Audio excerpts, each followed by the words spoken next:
Welcome, Legion. Today I want to talk to you guys about listening to your body and why it's important as an athlete to listen to your body. We believe it's important for you to listen to your body to know when to go and to know when to rest. So not training because you don't feel quite right or you're a little run down or you're a little tired can be very different to chronically starting to underperform, having trouble sleeping, not feeling hungry, having extra aches and pains and finding it really hard to recover.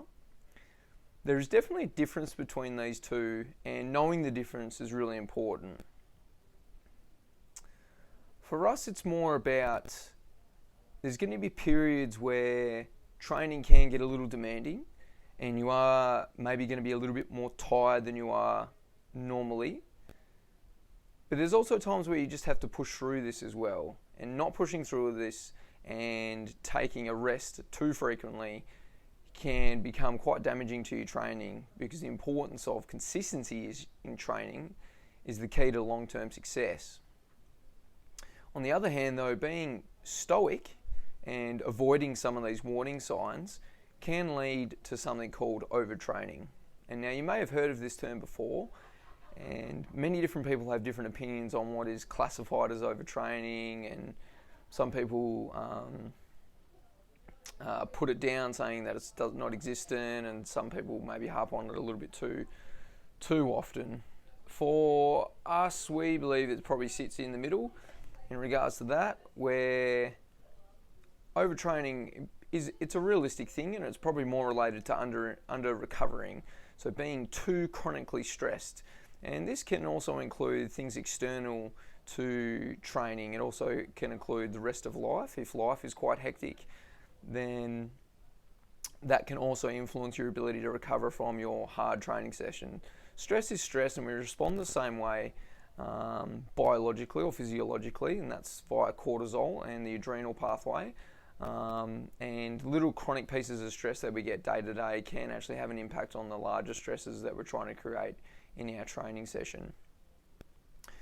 So it's important to identify some different symptoms or feelings of what overtraining might look like, and it's some of the things that I just mentioned. So feeling exhausted, not even tired, because we can all get a little tired from time to time, but feeling exhausted, underperforming at training, so maybe finding it hard to sprint as fast as you normally do, you're getting tired quicker than what you normally do, your general sports performance is starting to deteriorate, you start having trouble sleeping, you're having trouble focusing, maybe you're starting to even getting a little sick, maybe a little run down.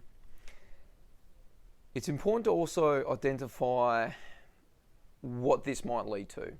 Now, if it truly is starting to become overtraining, you're now going to run a higher risk of being injured. Undertraining, in the same hand though, can also increase your risk of getting injured. So this is why it's important to determine whether you're just tired because you're going through a hard training block, but then there's a bit of a deload rest period coming up, so you're just going to push through and wait for that recovery period, or whether you're genuinely pushed past that point and you're too deep in this overtraining state and you need a longer period to recover. The unfortunate thing from this is if you've been training really hard and you get into a bit of an overtrained state, a lot of the hard work that you did, it might not carry over that well, and you might actually not see any improvements because you've trained too hard, and the recovery period that you go through is just to get you back to baseline and normal. This is why it's important to plan and periodize your training so that you have periods of building up, getting to a peak, and then a slight little deload so you can rest and recover and then go again. That's our kind of formula here, and it works really well from a long-term sense. So leading on to this, I think it's important to understand the difference between like a niggle and an actual injury. So a niggle can kind of be defined as something that is just kind of there and it feels a bit weird, but it warms up as you start to train or start to mobilize, start to foam roll, start to get your body temperature up. It goes away, and then the next day it's not really too much of an issue. It's kind of gone. It might appear once in every while, but really it's not a strong lingering thing. An injury, on the other hand, it starts to get worse. Even if it maybe warms up, the next day it feels very prominent and it's very obvious. Maybe your performance has been impacted. That's how you know it's an injury. So with a niggle, we can probably work through niggles. If we're going to train really hard and play a high level of sport and competition, we're probably going to get niggles from time to time, and so this is perfectly normal. But injuries what we want to pay attention to, because they can seriously impact and impede our performance, and they can snowball, they can turn into big, large, nasty things. So if we get onto them nice and early, we can save ourselves a lot of catastrophe.